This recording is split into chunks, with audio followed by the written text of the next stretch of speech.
ये 2007 की रात थी और कुछ दोस्त कॉलेज के नए नवेले फ्री बर्ड्स ने सोचा कि किले में रात बिताएंगे।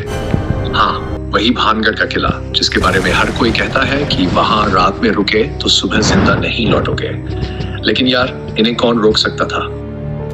ये तो डरना मना है वाली सोच के साथ निकले थे। रात के करीब 2 बजे चुपचाप वो लोग किले की दीवारों को फांदकर अंदर घुस गए। फुल एडवेंचर मूड में थे, बैकपैक में स्नैक्स, मोबाइल की फ्लैशलाइट और दिल में वो अजीब सा हमसे बड़ा कोई नहीं वाला कॉन्फिडेंस। सब कुछ शांति से चल रहा था शुरुआत में। जैसे ही घड़ी ने अन बजने का इशारा किया, माहौल बदलने लगा। किले की ठंडी हवाएं अचानक से चुभने लगी। फिर वो अजीब सी आवाजें, जैसे कोई पुरानी हवेली में चूहे दौड़ रहे हों, लेकिन ये चूहे नहीं थे। ये धुंधली हंसी की आवाजें थीं और ये कोई मजाक नहीं था। पहली डरावनी घटना, जैसे ही उनमें से एक लड़के आदित्य ने कैमरा ऑन किया, पीछे से किसी ने हल्के से उसकी गर्दन पर हाथ रखा। अबे मजाक मत कर, उसने पीछे मुड़कर कहा। लेकिन पीछे कोई नहीं था। यारों की भीड़ में भी उसके पीछे की जगह खाली थी। सबके चेहरे एक पल में सख्त पड़ गए। हवा में अजीब सी गंध भर गई, जैसे सड़ी हुई चीजों की। दूसरी घटना, थोड़ा आगे बढ़ने पर एक टूटा फूटा कमरा था। जैसे ही एक और दोस्त राज अंदर गया, उसे लगा कि कोई उसके कानों में धीमी आवाज में कुछ फुसफुसा रहा है। चल निकल यहाँ से, वो आवाज कह रही थी। उसका चेहरा पीला पड़ गया और वो चुपचाप कमरे से बाहर भागा। दोस्त पीछे पीछे पूछने लगे, अबे क्या हुआ? उसने कुछ नहीं कहा, बस इतना कि यहाँ कुछ गड़बड़ है भाई। तीसरी और सबसे डरावनी घटना, तभी अचानक सबने सुना एक जोरदार चीख ऐसी थी कि सबके रोंगटे खड़े हो गए। लगा जैसे किले की दीवारों से कोई औरत मदद के लिए चीख रही हो। उनकी सांसें थम गईं। अंधेरा और घना हो गया और अचानक से मोबाइल की फ्लैशलाइट भी बार बार चमकने लगी। अरे भाई, ये क्या हो रहा था? कोई समझ नहीं पा रहा था। जैसे ही सब डर के मारे बाहर भागने लगे, एक दोस्त दीपक बेहोश हो गया। उसे घसीटते हुए बाकी लोग किले से बाहर लाए, लेकिन ये खत्म नहीं हुआ। बाहर आने के बाद दीपक होश में तो आ गया, लेकिन उसकी हालत अजीब थी। उसकी आंखें लाल थीं और वो बड़बड़ाने लगा। मैंने उसे देखा, उसने मुझे बुलाया था, वो यही है, मैं नहीं छोड़ूंगा। उसकी बातें इतनी अजीब थी कि उसके दोस्तों के होश उड़ गए। तुरंत उसे अस्पताल ले जाया गया, जहां डॉक्टरों ने कहा कि वो किसी मानसिक दबाव में है। ये घटना उसके दोस्तों के दिलों में डर की सच्ची परछाई छोड़ गई। उन लोगों ने उस रात की कसम खाई कि कभी भी भानगढ़ का नाम तक नहीं लेंगे। उनके साथ जो हुआ वो डरावनी कहानियों से भी परे था। कहते हैं कि जब आप भानगढ़ की हदें पार करते हो तो वहां कुछ ऐसा जरूर है जो आपकी हिम्मत की परीक्षा लेता है। और हाँ, उस रात के बाद से दीपक कभी पहले जैसा नहीं रहा। वो अक्सर चुपचाप बैठा उस अजीब आवाज का जिक्र करता रहता जिसे सिर्फ उसी ने सुना था। उस रात के बाद दीपक की जिंदगी पूरी तरह बदल गई थी। उसके दोस्तों ने जितना भी समझाने की कोशिश की, उस घटना को भूल नहीं पा रहा था। भले ही उसके बाकी दोस्त वो मैनेजर था, भले ही उसके बाकी दोस्तों थे भानगढ़ की उस रात को भुलाने की कोशिश कर रहे थे, लेकिन दीपक के लिए वो रात हर पल उसके साथ थी। धीरे धीरे उसके अंदर कुछ अजीब बदलाव आने लगे थे।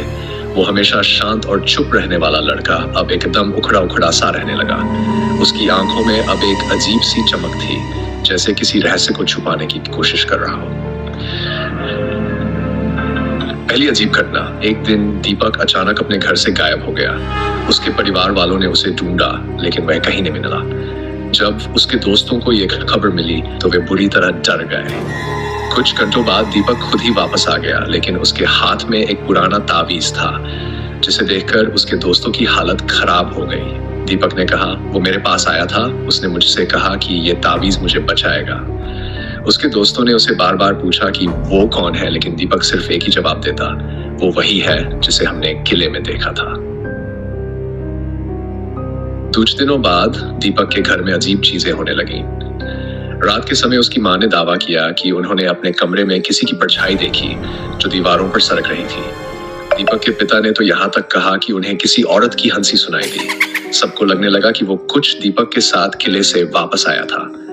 दीपक की हालत दिन ब दिन बिगड़ती जा रही थी। उसे रात में नींद नहीं आती और वह लगातार कुछ ना कुछ बड़बड़ाता रहता।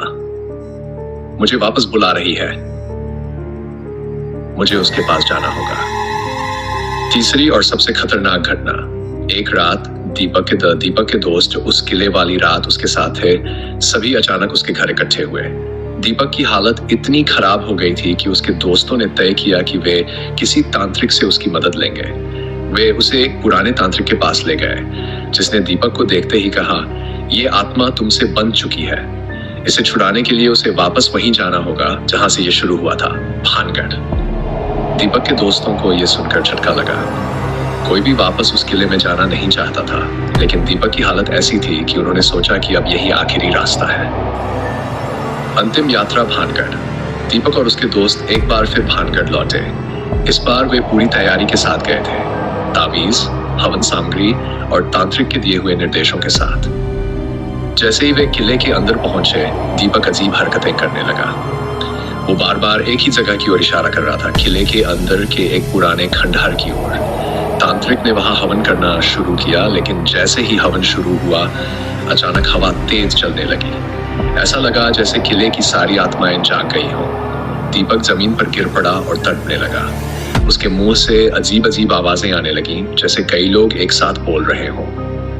दोस्तों ने डर के मारे हवन रोकना चाहा, लेकिन तांत्रिक ने कहा, नहीं, इसे पूरा होने दो, वरना यह आत्मा हमेशा के लिए इसे घेर लेगी। आखिरकार हवन पूरा हुआ और दीपक एकदम शांत हो गया। जैसे ही सबने चैन की सांस ली, तांत्रिक ने कहा, आत्मा तो चली गई, लेकिन यह किला अभी अपनी दहशत का साम्राज्य है। कोई भी यहाँ पूरी रात नहीं बिता सकता। अजीब अंत। दीपक के लौटने के बाद उसकी हालत थोड़ी ठीक हो गई, लेकिन उस किले की यादें और वो आत्मा का साया हमेशा उसके साथ रहा। उसके दोस्तों ने दोबारा कभी भानगढ़ जाने की हिम्मत नहीं की, और आज भी लोग इस घटना का जिक्र करते हुए कहते हैं कि भानगढ़ सिर्फ एक किला नहीं, बल्कि आत्माओं का बसेरा है। दीपक आज भी कभी कभी उन रातों का जिक्र करता है जब वो खुद को आत्मा के वश में पाता था। तो दोस्तों, ये थी दीपक और उसके दोस्तों की डरावनी कहानी भानगढ़ के किले की। अगर आपको ये कहानी पसंद आई हो तो हमारे चैनल को